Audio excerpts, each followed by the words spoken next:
तर चला, काय नाही वाटणार, डबा बिबा दिला, निवांत आपलं झाले. कपडे काय धुवायचे ते पण कामाचा टाइम झालाय. काय माहिती असं उदास उदास उदास नुसतं झालंय. आणि त्यात नाहीतर राहत आहे घरात, ते असल्यावर तरी बरं वाटतंय. बट्टीवर होता पण तेव्हा तरी लेकरं तर असायची, तर लेकरं बी तर तिकडं, त्याच्यामुळं मला आज काही कर म्हणायचं म्हणजे काय कामाला पण उलाशी नाही आणि कशालाच नाही. आवाळ तर गच भरलंय. ते असल्या तरी जरा थोडंसं बरं वाटतं. आता मस्त तो टाइम जायचा झालाय आपला टाइम, पण एवढंच जरा. तर जाऊ द्या, आपल्याला चांगल्या कमेंट करत लक्ष दे. पण का असं होत आहे की असं वाटतंय की बघा आपल्याला की आपलं नशीब असलं मस्त तुमच्या समोर मी धनदाखड दिसते, सगळं दिसतंय, पण मनात न दुःख की बाबा सगळ्याचं चांगलं आहे, माझंच असं आहे, मग त्याचं टेन्शन येतं. तुम्ही म्हणता की मग तसं बोलत जाऊ नको तो पेमेंटचं. नाही, मला वाटतं की बाबा मी आपण कुणाचं काय वाईट करत नाही, कुणाला वाईट वक्त बोलत नाही, कुणाच्या मी चुकीत नसते, कुणाच्या कशात नसते. माझा बी जीव म्हणजे लय खचतो की बाबा आपलं चांगलं असतं, आपल्याला घरदार असतं. म्हणजे पहिलं आईबापाने आपल्याला चांगलं बघून दिलं असतं, तर आपलं ही येळ आली नसती, असं पण मला लय वाटतं की त्याचा पण मी लय विचार करते. पण हे एवढंच की नवरा साथ द्यायला मला हाय चांगला, त्याच्यामुळं परत बी वाटतं की ही दिवस तर आपलं जातीलच निघून, नाही का ना. मग माझी लेकरं सुखरूप राहिली असती एका जाग्याला, नवऱ्याला चांगलं काम असतं, तर आपल्याला कुठं घराच्या बाहेर जायला मिळलं नसतं. आता तुमच्या आशीर्वादानंतर झाले की मला एक म्हणजे तुमच्या एक आशीर्वादानं म्हणजे तुम्हाला काय माझी थोडीशी केवताई आली असं, सगळ्याचा मिळून माझ्यावर आशीर्वाद होता म्हणून मला हक्काचं घर झालं. आणि मेन गोष्ट तरी मार्गदर्शन देणारी राधात आहे आपली, आहे का नाही. तर त्यांनी मला मार्गदर्शन दिलं, त्यातनं मला दोन का माझं पत्राचं होणार पण तेवढी मला हक्काची तर झाली खोली, म्हणजे तुमच्या सगळ्याच्या आशीर्वादामुळंच. तर तुम्ही बी असंच म्हणताय की तुझं अजून पुढं चांगलं होईल, चांगलं होईल. तर आत्ता हे एवढं झाले तर मग पुढं बी मला नक्कीच माहीत आहे की होईल चांगलं माझं. पण मी आज 17 वर्ष झालं मी अं, की असं गाव गाव गाव गाव हिंडती या. इंदापूरमध्ये मी एका मालकाच्या 10 वर्ष काढलं, म्हणजे तिथं 4 वर्ष ह्यांनी ड्रायव्हरकी केली. त्यात आमचं दवाखाना ती म्हणजे माझा दवाखाना आणि पुरीचं झटकं ती असं झालं. म्हणजे आम्ही तिथं उपजायला चालू नाही, मसले पैसा यायचा पण कधीच उपजारे आलो नाही. परत परत 6 वर्ष चिखल थापला, चिखल आणि ड्रायव्हर के असं मिळून केलं तरी बी काहीच नाही. ही माझा चिकून थापून माझा हात असा झालेला आहे. मला हे हाताने काम होत नाही, पण मी तसंच आज गोळ्या गिळल्या म्हणजे लयच नाही सैन झालं. म्हणजे मला सांगताना रडा येते, पण मी काय कंट्रोल करते बरं का, रडत नाही. हात ती बांधला माझा, 8-10 दिवस ठेवला, म्हणजे माझी खरी कंडिशन बरं का तुम्हाला सांगते आता. परत म्हणलं की आपल्याला आपल्याला एकच मुलगी आहे म्हणलं, कारण का तिच्या पाठीवर मला 10 वर्ष काही नव्हतं. परत ट्रीटमेंट लावली. ट्रीटमेंट लावल्यावर मग मला राहिला मुलगा नाही. ट्रीटमेंट लावली, परत मला दिवस गेलं. दिवस गेल्यावर माझ्या पोटात आवळी जावळी 2 होती. तर ती पण 8व्या महिन्यात माझी अचानकच पोटातल्या पोटातच गुद मारून वारली. म्हणजे अचानकच झाली बरं का तसं. तर ती पण दवाखान्यात 3 दिवस, म्हणजे माझ्या पोटात 3 दिवस ती होती तसंच. तर डॉक्टरनं माझे काही गॅरंटी सांगितली नाही. फक्त ते तर म्हणले आता बाळा तर 2 तुमची गेले ती त्यांची, म्हणजे मला तर काय सांगितलं नव्हतं, पण ह्यांना सांगितलं होतं. तर शिजर करायचं होतं माझं. ज्यावेळेस माझी का नाही ती लेकरं वारले तेव्हा. पण कसं की देव बी पाठीशी आपल्या म्हणल्याने नाही शिजरची मला भारी आली, कारण का शिजरला ती मला नेलतं. तर मी म्हणलं मी थोडंसं आता एवढं 2 दिवस मी 3 दिवस सोचले म्हणलं, जरा थोडंसं मी अजून थोडंसं सोचते म्हणलं. आणि बघ काय होते. तर त्यावेळेस आम्ही रातताई काय बोलत नव्हतो. तर रातताई आल्या, असं दरवाजातनं आतमध्ये आल्या आणि देवाने मला म्हणल्या की असं असं कर.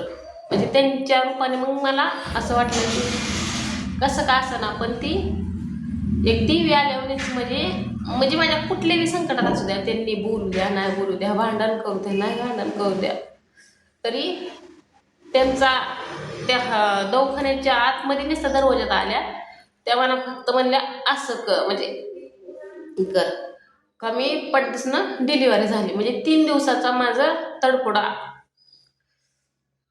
बघून मग ते होताच माझा तसा.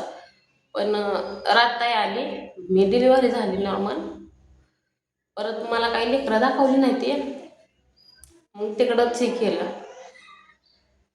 तेव्हा पण लय मोठा पाऊस ते होता. मग परत की मी आता कुणाची नावं घेत नाही, माझ्या नवऱ्याचं माझं चाललं.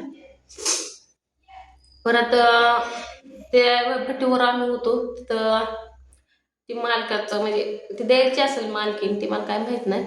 पण मला ह्यांनी फोन केला. मग मी आईकडे 12 दिवस होते. 12 दिवसात मला फोन केला की या म्हणून. मग मी आले 12 दिवस. मग त्याची म्हणजे खाया पाहिजे तरी सोय, म्हणजे सगळी गणगत असून काही उपयोग नाही. तुम्ही म्हणताल की तुम्ही म्हणताच की तुला गावाकडं काम ते आहे ती, म्हणजे माझी खरी रजिस्टर म्हणजे खरी परिस्थिती सांगते बरं का. तसं झाल्यावर मी आले. परत आता ही तर असं झालं.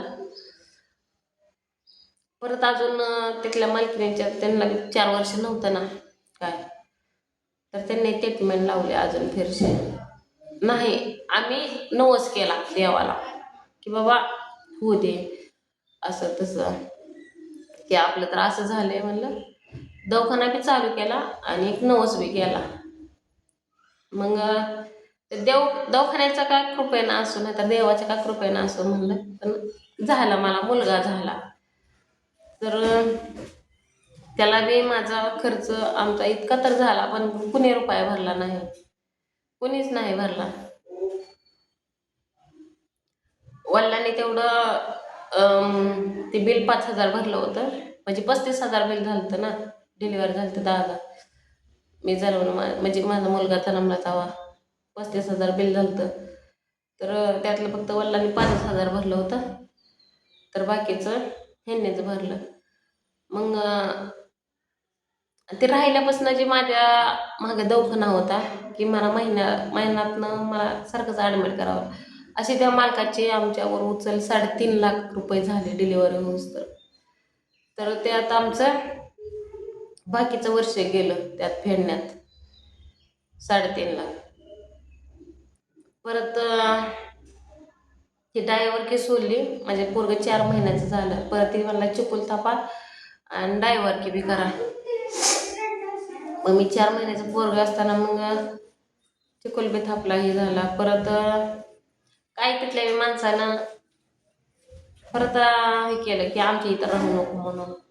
म्हणजे 10 वर्ष एका मालकानं सांभाळून त्याच्याच भावाच्या तिथं गेल्यावर त्यांनी तसं केलं. मग आम्ही आता एवढं पोरगण ते ना, आता कसं आहे का नाही. परत मग आम्ही दुसऱ्या त्यांच्याच भटीवर, शेजारी म्हणजे त्या इंदापूरच्या गावाला त्यांच्याच भटीवर लगेच चिकोल थापायला तिथं गेलो. तर तिथं माझ्या पोराला इतकं भाजलं, म्हणजे बारकच होतं ना. तर तेव्हापासून माझे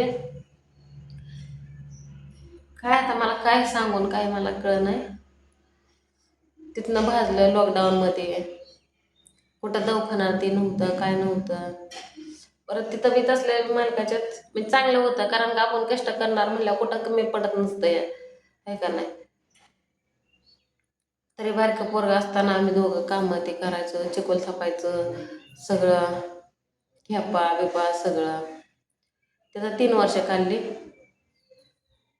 परत म्हणजे ती 10 आणि 3 13, आणि दुसऱ्या एका मालकाच्यात, ते आमच्या गावाला होतं, त्यांच्यात आम्ही 6 महिने काढलं.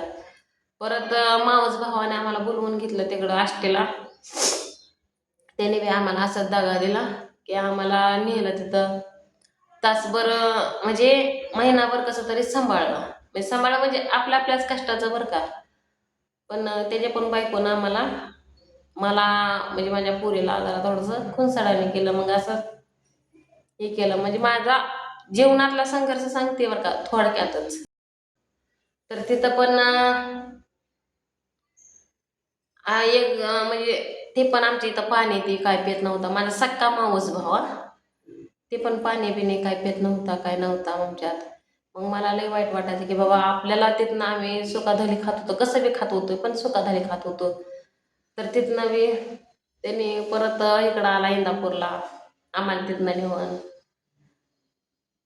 मग ते मालक जर चांगले होते आपल्याला, तर तिथं बी 3 वर्ष काढले. तर 3 वर्ष काढलं का तिथनं बी काय माणसाला बघवलं नाही.